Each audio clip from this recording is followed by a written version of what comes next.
Bueno, vamos a ver en esta ocasión los timers de frost. Estas se usan en las heladeras no frost con control electromecánico.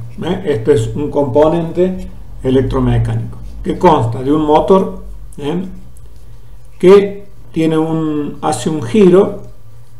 Puede ser un giro cada 10 horas, un giro cada 6 horas, un giro cada 12 horas, 12 horas con 25 minutos, 6 horas con 25 minutos. ¿Qué quiere decir esto?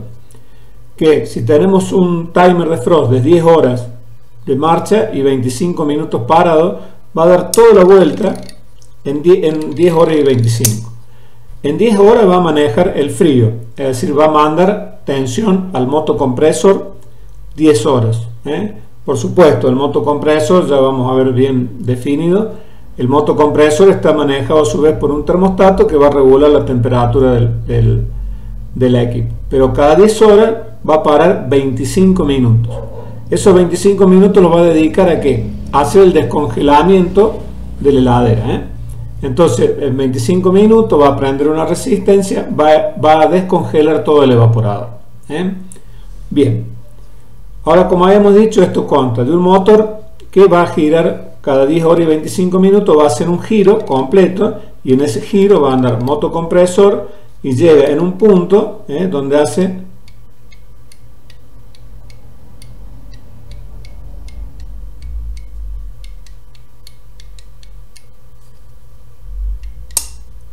el tic. Ese quiere decir que pasó de ahora a descongelar durante 25 minutos. Bien, ahora vamos a ver, nosotros tenemos 4 contactos. Uno es neutro y otro es fase, que alimentan al motor. Y tenemos 2 contactos más que según en qué posición estén van a mandar tensión al motocompresor o tensión a la resistencia. Entonces vamos a ver, nosotros lo que vamos a medir primero va a ser el bobinado del motor. En este caso, ven acá tenemos otro timer que tiene una particularidad, que está alejado un contacto de los otros 3. Entonces acá decimos que este es un connect y tiene acá el diagrama, a ver si lo podemos ver, ahí está el diagrama. Dice alimentación al motor, y con el del medio, el 1, que es el del medio, alimentan el bobinado del motor. Y después tenemos los otros 2 contactos que, como les había dicho, uno es va hacia el motocompresor y otro va hasta la resistencia de descongelamiento. Bueno, primero vamos a trabajar sobre esto. Entonces vamos a medir entre este, ahí no me marca continuidad, entonces vamos a medir, ahí me está marcando 20.500 ohms, 20K5 serie. Tengo una escala de 200 kilo me está marcando esa serie. ¿Qué sería acá? El bobinado del motor. ¿Qué nos quiere decir esta medida? Que el motor está correctamente. Así que una de las fallas que puede tener este timer es que se queme el motor y bueno, y no avance. Entonces no va a producir el descongelamiento. Va a andar siempre el motocompresor y no va a llegar a ese punto que tienen que descongelar. Entonces medimos el motor para ver si está bien. Otra de las condiciones, entonces, ¿qué vamos a tener? En un punto vamos a tener descongelado y en otro hacia el motocompresor. Entonces medimos a ver si hay continuidad. En ese tenemos continuidad. Teóricamente nosotros lo habíamos llevado a la posición de descongelado. A ver si era este. Ahí está. Ahí salto del descongelado, hizo el clic, salto y voy a tener continuidad con el otro. Ahí teóricamente va el motocompresor. Estoy teniendo continuidad. Vamos a poner así para que se pueda apreciar mejor. Ahí están los terminales.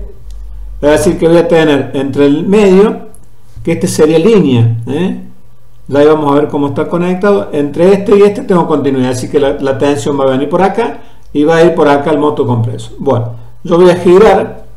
Doy vuelta, voy a hacer la prueba. Voy a girar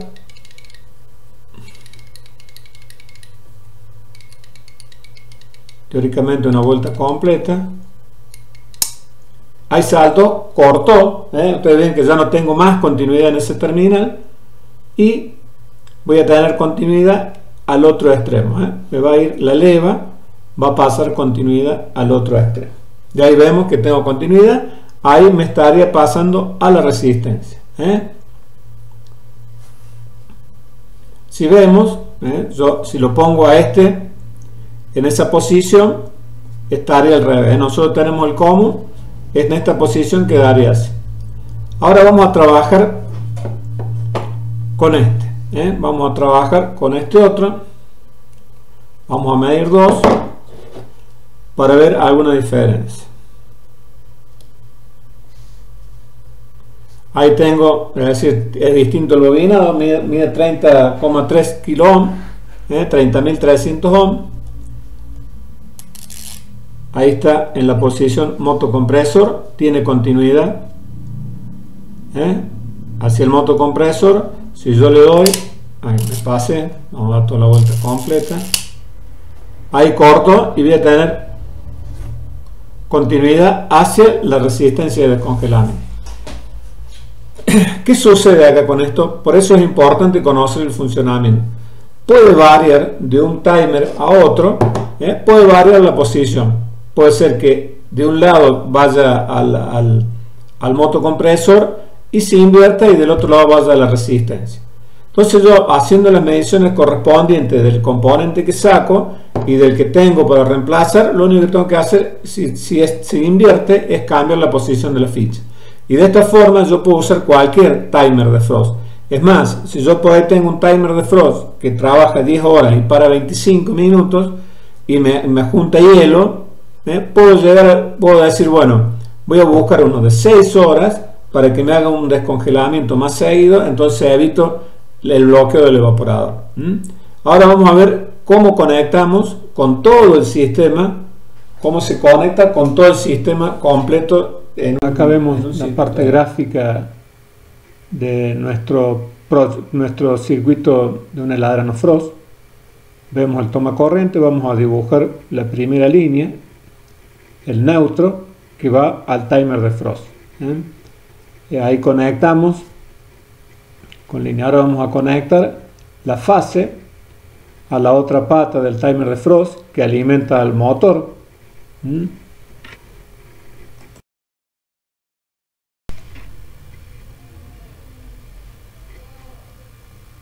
Vemos cómo se conecta en la parte central del timer de frost, en el medio de los dos timers, que alimenta al motor.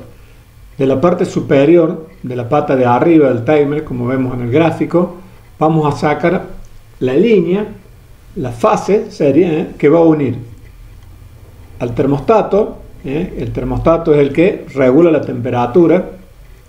Como si la enchufamos y está caliente, del termostato va a mandar tensión al forzador y al motocompresor. Ahí vemos, conectamos el forzador en el gráfico, conectamos el ventilador y por el neutro también vamos a conectar el motocompresor, como vemos, donde le damos 220, y el forzador. Es decir, que cuando enchufemos la ficha automáticamente va a arrancar el forzador y el motocompresor. Esto va a suceder por el término de 10 horas, y el termostato, que va a hacer cuando llegue a menos 18 grados corta y así sucesivamente dentro de las 10 horas. Y por el otro lado, por la otra ficha, la de abajo, conectamos a la resistencia de descongelamiento, que también cuando pasen las 10 horas y lleguemos va a dar 25 minutos la resistencia para descongelar el mismo. Ahora vamos a marcar con flechitas para que ustedes puedan apreciar cómo se distribuye la energía. Vamos a suponer entonces, con la flecha que vamos a marcar ahora, que conectamos en refrigeración. Conecta, va hacia el motocompresor y al forzador. Habilitamos. Y el neutro, vamos a cambiar de color y vamos a mostrar cómo llega la tensión por el lado del neutro. Ahí vemos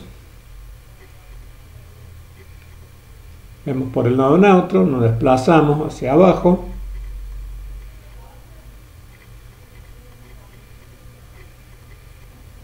conecta a todos los componentes, motocompresor, ventilador y también al timer de frost, ¿no es cierto?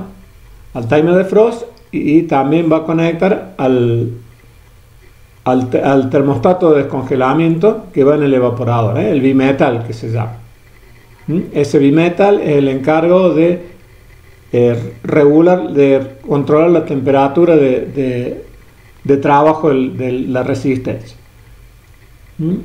Ahora nosotros invertimos, suponemos que vamos a suponer que ya pasaron las 10 horas y va a funcionar del lado de deshielo. Entonces va a mandar tensión hacia la resistencia. Ahí vemos en el gráfico.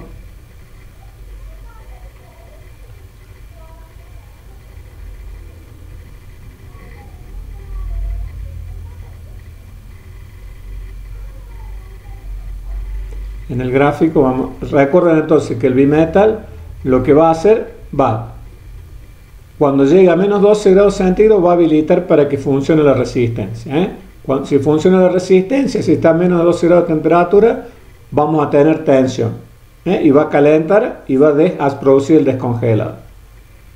Ahí vemos cómo cambio a los 23 minutos la flecha que indica que hay tensión y ya no vamos a tener tensión en la otra. Borramos la flechita que nos indica que antes teníamos tensión. Ahí no vamos a tener más tensión, es decir, va a estar parado el motocompresor y el forzador y va a mandar tensión a la resistencia. Cuando la resistencia en el evaporador llegue a 5 grados, el bimetal va a cortar, es decir, ya no va a tener más tensión la resistencia. Aunque el tiempo, los 25 minutos por ahí no hayan concluido, pero se va a detener el calentamiento, va a esperar los 25 minutos, va a pasar y va a proceder en la otra forma, de nuevo a refrigerar. Corta la tensión hacia la resistencia y habilita la tensión de nuevo hacia el motocompresor y ventilador. Ese sería el esquema de cómo funcionaría una heladera no frost electromecánica. El timer es el que, por eso el timer de frost es el que maneja los tiempos. Ya vamos a ver componente por componente detalladamente en el próximo video. Para concluir vamos a decir que ya hemos comprobado cómo medir el motor. Medimos el motor por medio de continuidad con un tester. Hemos dicho cómo podemos medir si las levas adentro están haciendo bien contacto, desde el común a las dos posiciones.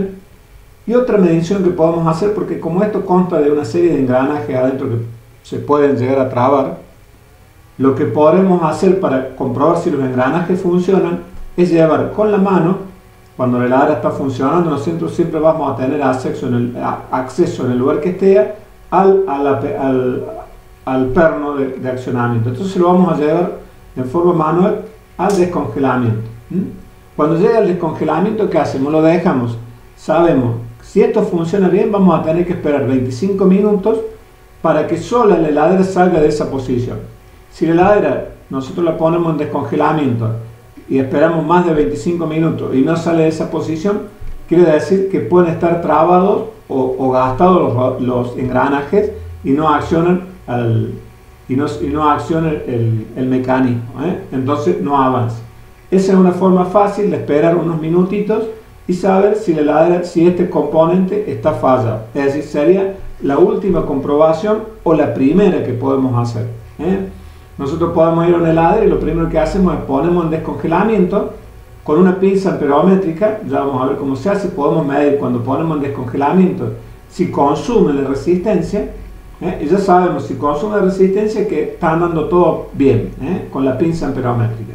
Y con esto, cuando lo esperamos, mientras hacemos las mediciones con la pinza, si consume la resistencia o no, esperamos que salga de esa posición solo. Si sale solo, quiere decir que el problema no es un problema de mecanismo, que sería la última prueba que nos faltaría hacer para confirmar que todo está bien.